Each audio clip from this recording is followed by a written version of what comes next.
大家好，今天是2026年的8月1号。最近足球小将又火了。7月26号，2034杯 U12 青少年足球赛在苏州打响，与之对阵的是西藏潘锋队。虽然11比0西藏队惨败，但最后的一个举动赢下了全场所有的掌声。一起来看看怎么回事，请看视频。坐49个小时的火车换来一场0比11惨败的球赛，这群西藏孩子看哭了多少？7月26号，2034杯 U12 青少年足球赛在苏州打响，西藏潘锋队对阵中国足球小将蓝队。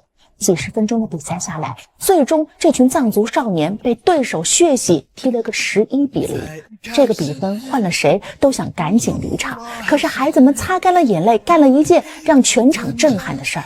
他们整齐列队，手捧洁白的哈达，穿过半个球场走向正在欢呼的对手，用藏族最庄重的礼节给他们一一戴上。而原本庆祝胜利的中国足球小将也停下脚步，回以热烈的掌声，全场喊出了那句话：评论区瞬间刷屏，辽阔的土地生不出狭隘的爱，这才是足球最动人的样子。其实这场对决从起点开始就有着巨大的差距。西藏潘锋队是西藏自治区唯一参赛的代表队，孩子们跨越了4000多公里，坐了49个小时的火车才来到了这里。这是他们第2次参加这个比赛，而去年第1次更加窘迫，连食宿费用都凑不齐。原本计划坐火车直达苏州，路上却遇上了暴雨、山体滑坡，铁路受阻，只能临时改坐飞机再转大巴，可是路费直接严重超支，最后是靠着江苏企业的募捐帮扶才凑齐开销，开幕式当天凌晨才匆匆的赶到。而今年也没好到哪去，你看一看孩子们身上的装备，球衣是企业赞助的，球鞋是企业捐赠的，连来的路费也是企业支持的。赛前，教练次仁多杰带着全队孩子拍着视频，感谢着爱心帮忙。可以说，没有他们，就没有人托起这群少年的足球梦。而他们的对手中国足球小将蓝队是层层筛选出来的精英梯队，主队红队在之前还远赴意大利拿下过国际青少年赛事的荣誉奖杯。可就是在这么悬殊的差距下，就在明知道一定会输的比赛里，这群从雪域高原而来的少年没有一个摆烂放弃，丢再多的球依旧不停地奔跑回追拼抢，一直坚持到比赛哨声吹响的最后1秒。最让人揪心的是，球队的主力门将赛前就受伤了，而队伍连个能替补的人都没有。教练无比心痛，看着孩子带伤出战，他说自己真的都不想打了。我心里打完上半场我已经不想打了，特别是门将脚肿了，但我们没有门将，教练劝了他，把人家绑都能带上场了。是的，就是这样一个连成年人都想放弃的比赛，一群孩子坚持了下来。看着赛前孩子们接受的采访画面，你就明白这群少年比天高的志气。中国足球小将蓝队对我们来说很强，我觉得我们应该跟更强的对手交手，才能看见我们与他们之间的差距，更好的进步。而这一次，中国足球小将蓝队也给了这个对手最大的尊重。网友们说，11比0这样的比分没有放水，没有让球，是真正把西藏潘锋当成了平等的对手去战斗，这就是赛场最大的尊重。雪域少年奔赴千里，从来不是为了一座奖杯，跨越茫茫高原站上赛场的这一刻，输赢早已不是唯一的答案。这群孩子用一条哈达让人们记住了他们，而当他们坦然正视差距，从容接纳强者，我们相信有这样开阔的胸怀，前路必然辽阔无限。辽阔的土地生不出狭隘。是啊，这一幕看哭了在场观众，也看哭了刷到视频的很多人。有网友说，当孩子们手捧哈达走向对手的时候，这场比赛输赢已经不重要了，满满的感动，太纯净了。再来看看国内某个青训队，连跟董路的足球小将赛一场的勇气都没有。那么孙继海带领的少年足球队到底实力如何呢？看看下面的视频就知道答案了。孙继海的嗨球少年0比4不敌淄博灵武杉杉，淄博灵武杉杉转头0比5败给了石门五小，石门五小又0比7惨败中国足球小将。你就说这个比分实在就是太讽刺了。就这个嗨球少年如果输给别的球队，我呢也就不说啥了。竟然0比4败给了仅仅组建3个月临时拼凑没磨合几次的淄博灵武杉杉。之前呢，教练反复强调要深耕基本功，拒绝功利比赛，结果呢，连临时凑出来的地方小队都踢不过，专业的没干过业余的，全场零进球，你哪怕1-4败落呢，也算是个交代吧。反复表态说青训不能急躁，需要时间慢慢呈现出来。那请问这个等待周期大概需要多久？对于一个专业的教练，应该有一套完整的训练体系吧，也就是什么时间该练什么，总要设定一个短期、中期、长期的目标吧。成果究竟会在哪个时间节点兑现，对吧？所以说呢，对于这个比分还有之前的言行，是不是呢有必要出来解释一下？这基本功到底要练到什么时候？也算是给这些足球小将、家长还有所有球迷一个交代，这不算过分吧？我之前就说过，始终不敢正面应战董路的足球小将，最根本的原因就是怕输。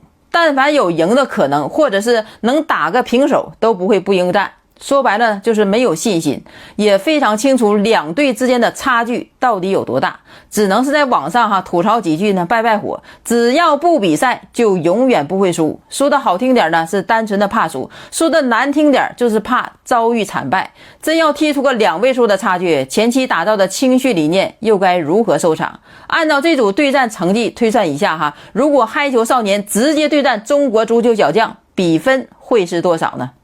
有人说教育理念不同，最终效果天差地别。董路和孙继海是完全不同的培养体系。从这里出发，也给了广大家长们一个借鉴和警示。你是董路式的家长，还是孙继海式的家长呢？看完下面的视频，想必大家会有一些家庭教育的启发。直接看视频。董路和孙继海代表着中国足球青训的2种截然不同的路径。表面上看是足球理念之争，本质上是2种育人哲学的碰撞。这场碰撞呢，给天下所有的家长撕开了一道血淋淋的口子，让我们不得不正视一个真相：你的教育理念正在决定了你的孩子未来是被淘汰还是胜出。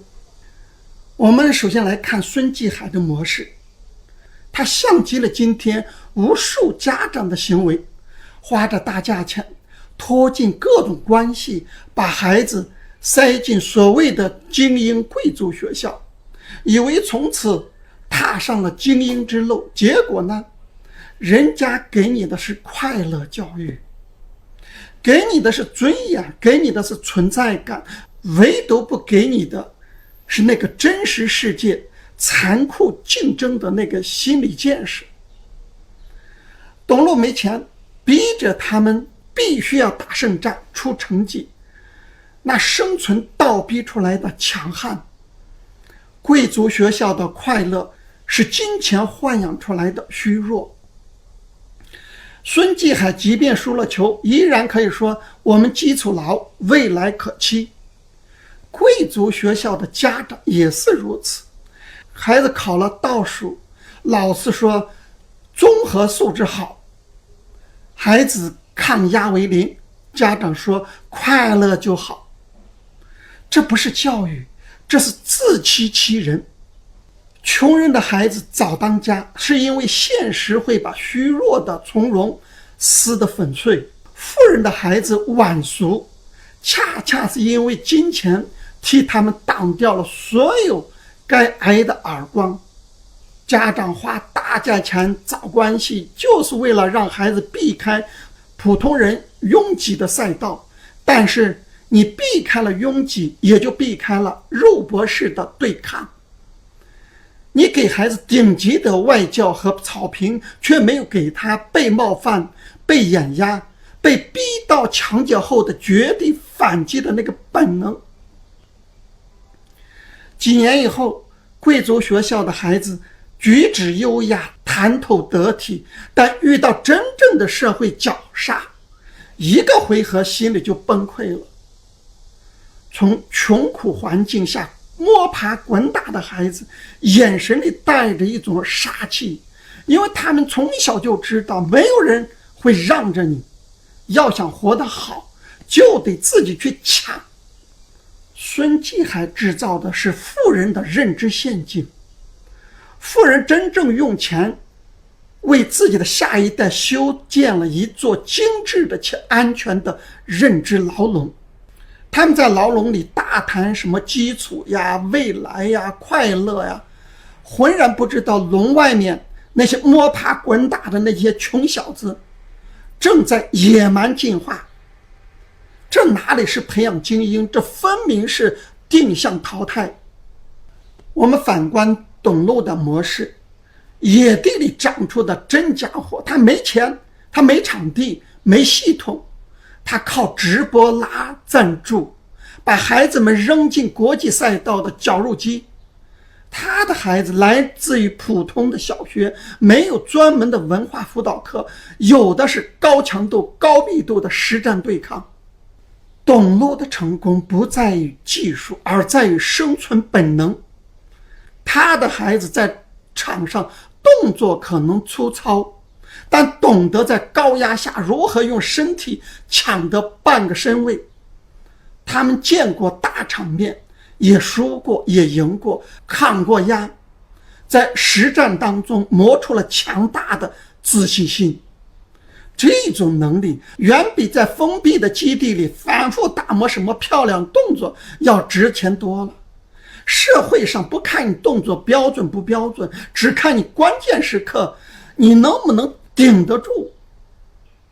董路用最残酷的方式告诉所有的家长，没钱有没钱的活法，没资源有没资源的打法。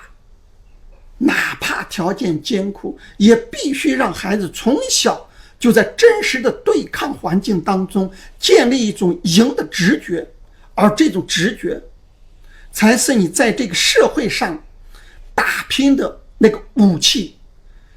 在这里给家长3条血淋淋的教训。警示1，别用准备掩盖懦弱。孙继海的模式给了普通家长一个极其廉价的安慰剂，孩子还小，好好打基础，慢慢来。这听起来挺合理的，实际上是为那些不敢放手的父母进行开脱。社会留给底层孩子的时间窗口极其狭窄，他不会等你基础扎实了再出题，只会在你18岁、22岁这些关键几步直接亮出淘汰牌。废掉一个孩子最快的方式就是告诉他，等你准备好了再上场哦。警示2，别把观赏性当成竞争力。孙继海训练出来的什么漂亮传控，没有高强度的逼抢验证，就是一场盛大的行为艺术。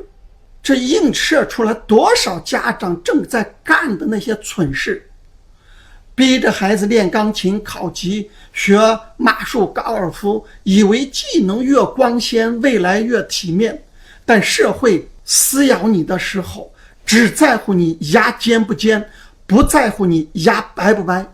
社会只相信决斗场里能活着走出来的那个人。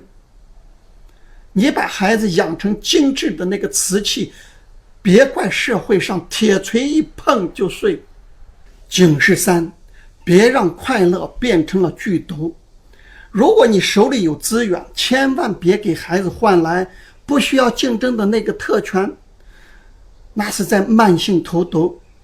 你要像董路一样，哪怕有万贯家财，你也要故意把孩子扔进最脏、最乱、最需要抢食的那个环境里面去。因为社会这把刀从来不会因为你交过天价学费，他就对你刀下留人。现在的快乐就是未来的剧痛。最后我想说的是，家长一定要记住，生存永远大于表演。董路和孙继海给社会最大的警示不过一句话，与其花10年去磨一把完美的剑，不如让孩子现在就拿起那个钝刀子上阵去杀敌。最好的教育从来不是给孩子一双不沾泥的鞋，而是练就一双腿脚，能踩进泥里还能拔出来继续跑。大家怎么看？欢迎在评论区说说你的看法。最后还是希望大家多多点赞、评论、订阅，谢谢大家。